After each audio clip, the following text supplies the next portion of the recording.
സുവിശേഷം ചൊരിയുക എന്നിൽ,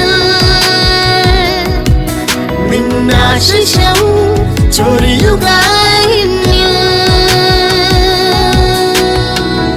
കേൾപ്പിക്കുക നിൻ സ്വർഗീയനാദം.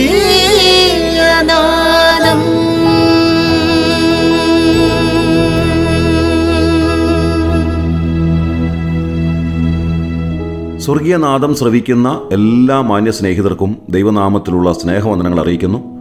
ഈ പുതിയ ദിവസത്തിൽ ദൈവം എല്ലാവരെയും അനുഗ്രഹിക്കട്ടെ എന്ന് ആശംസിക്കുന്നു.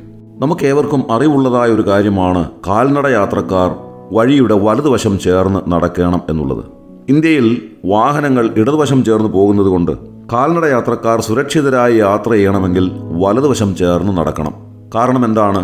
നാം ഇടതുവശം ചേർന്ന് നടക്കുകയാണെങ്കിൽ പിന്നിൽ നിന്ന് വരുന്ന വാഹനങ്ങളെ നമുക്ക് കാണുവാൻ സാധ്യമല്ല. അപ്പോൾ അപകടങ്ങൾ ഉണ്ടാകാം. അതൊഴിവാക്കുന്നതിന് വേണ്ടിയാണ് കാൽനട യാത്രക്കാർ റോഡിൻ്റെ വലതുവശം ചേർന്ന് നടക്കണം എന്ന് പറയുന്നത്. കാരണം ആ വശത്തുകൂടെ വരുന്ന വാഹനങ്ങൾ നമ്മുടെ മുൻപിലൂടെ വരുന്നതാകയാൽ അവയിൽ നിന്ന് ഒഴിഞ്ഞു നിൽക്കുവാൻ നമുക്ക് സാധിക്കും. അങ്ങനെ അപകടങ്ങൾ ഒഴിവാക്കുവാൻ കഴിയും. അതുകൊണ്ടാണ് നമ്മുടെ രാജ്യത്ത് കാൽനട യാത്രക്കാർ റോഡിൻ്റെ വലതുവശം ചേർന്ന് നടക്കണം എന്ന് പറയുന്നത്. ഇനി വാഹനയാത്രയെ സംബന്ധിച്ച് ചിന്തിച്ചാലോ? വാഹനങ്ങൾ ഡ്രൈവ് ചെയ്യുന്നവരുടെ ശ്രദ്ധയ്ക്ക് വേണ്ടി ഒരുപാട് സൈൻ ബോർഡുകൾ വിവിധ ഇടങ്ങളിൽ ക്രമീകരിച്ചിട്ടുണ്ട്.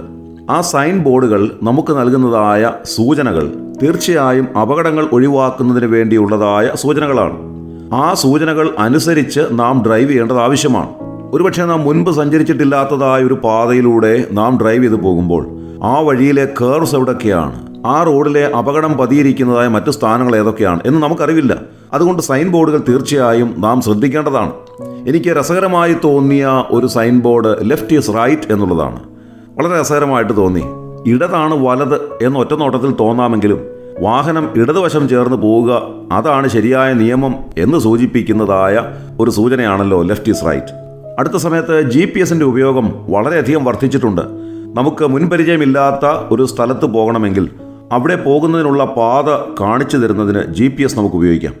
എന്നാൽ ആ GPS ഉപയോഗിക്കുമ്പോൾ അതിലൂടെ നമുക്ക് ലഭിക്കുന്നതായ നിർദ്ദേശങ്ങൾ കൃത്യമായി പാലിച്ച് നാം പോകേണ്ടത് ആവശ്യമാണ്. ഉദാഹരണമായി നാം GPS ഉപയോഗിക്കുമ്പോൾ 300 മീറ്റർ ചെല്ലുന്നതായ ഇടത്ത് ഒരു കേർവ് ഉണ്ട് എന്നുള്ള സൂചന നമുക്ക് ആ GPS നൽകുന്നു. അതേപോലെ തന്നെ GPS തരുന്നതായ വഴിയിലൂടെ നാം പോകുന്നില്ല, തിരിയേണ്ടുന്ന ഇടത്ത് തിരിയാതെ മുൻപോട്ട് പോവുകയാണെങ്കിൽ ഒരു U-ടേൺ എടുത്ത് തിരികെ വരാനായിട്ട് പല പ്രാവശ്യം GPS നമുക്ക് നിർദ്ദേശം നൽകും. കാരണം താങ്കൾ പോകേണ്ടുന്ന വഴിയിലല്ല ഇപ്പോൾ താങ്കൾ സഞ്ചരിക്കുന്നത്. പോകേണ്ടുന്ന വഴിയിൽ നിന്ന് മാറി താങ്കൾ തനിയെ തിരഞ്ഞെടുത്തതായ ഒരു വഴിയിലൂടെ പോയിക്കൊണ്ടിരിക്കുന്നു. അങ്ങനെ പോയാൽ ലക്ഷ്യസ്ഥാനത്ത് എത്തിച്ചേരുകയില്ല എന്നുള്ള സൂചനയാണ് GPS നമുക്ക് നൽകുന്നത്.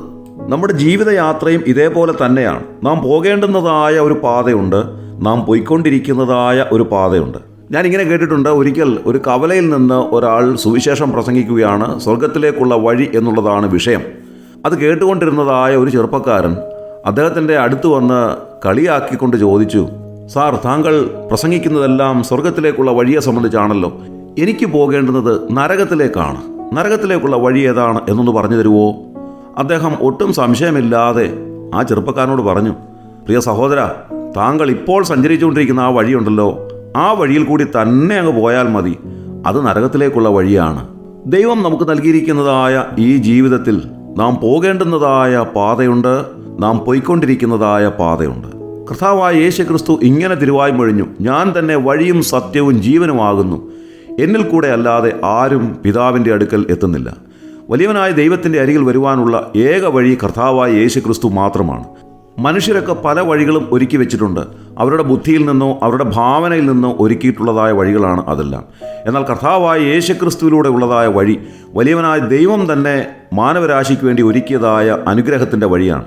അതുമാത്രമാണ് ഏക വഴി എന്ന് പറയുന്നത്. ആ കർത്താവായ യേശുക്രിസ്തു ഈ ലോകത്തിലേക്ക് വന്നത് സകല മനുഷ്യവർഗത്തിൻ്റെയും പാപത്തിന് പരിഹാരം വരുത്തുവാനായിട്ടാണ്. അതിനുവേണ്ടിയാണ് അവിടുന്ന് കാൽവറി ക്രൂശിൽ മരിച്ചത്.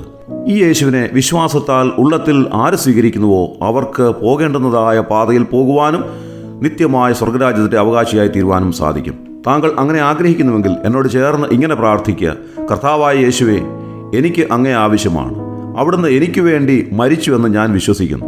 അവിടുത്തെ പരിപാവനമായ രക്തം എൻ്റെ പാപത്തിന് മറുവിലയായി നൽകി എന്ന് ഞാൻ വിശ്വസിക്കുന്നു. ഞാൻ അവിടുത്തെ എൻ്റെ രക്ഷിതാവും കർത്താവുമായി സ്വീകരിക്കുന്നു. എന്നെ അവിടുത്തെ വകയാക്കി തീർക്കണമേ. ആമേൻ. താങ്കളുടെ വിശ്വാസത്തെ ദൈവം അംഗീകരിക്കുന്നു. ദൈവം താങ്കളെ അനുഗ്രഹിക്കട്ടെ. ആത്മനാഥന്റെ സ്നേഹവചനങ്ങൾ നിത്യവും ശ്രവിപ്പാൻ സ്വർഗീയനാദം, ദ ഹെവൻലി വോയിസ്.